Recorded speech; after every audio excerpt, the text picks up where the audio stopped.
many congratulations. Your 6th consecutive victory. You're enjoying an incredible run of success. Just how sweet was this one? Yeah, it wasn't particularly straightforward. I had a bad start, a lot of wheel spin.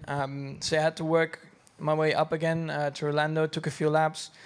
Then also took a few laps to cool down the tires again in the lead, and because Lando came back at me again in the DRS. But then, yeah, once everything settled in, we, lap after lap could open up the gap to, I think at one point it was like 9 seconds before the safety car came out.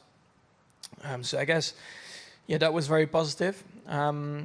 Everything was working quite well, but it was still quite surprising to see that the McLaren was actually that quick, or Lando was that quick over the whole stint.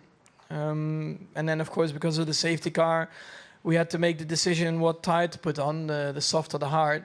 So we opted to go for the soft, which at the time I thought was right. But when I restarted, took only 2-3 laps, and then I realized that it was quite tricky to keep them under control with the temperatures.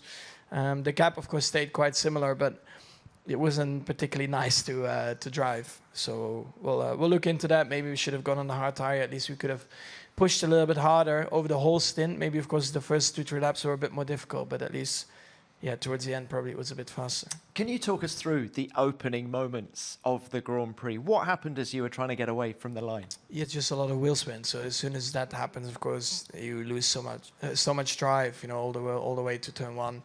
And then, yeah, Lando was in front. I just tried to stay out of trouble through turns 3, 4.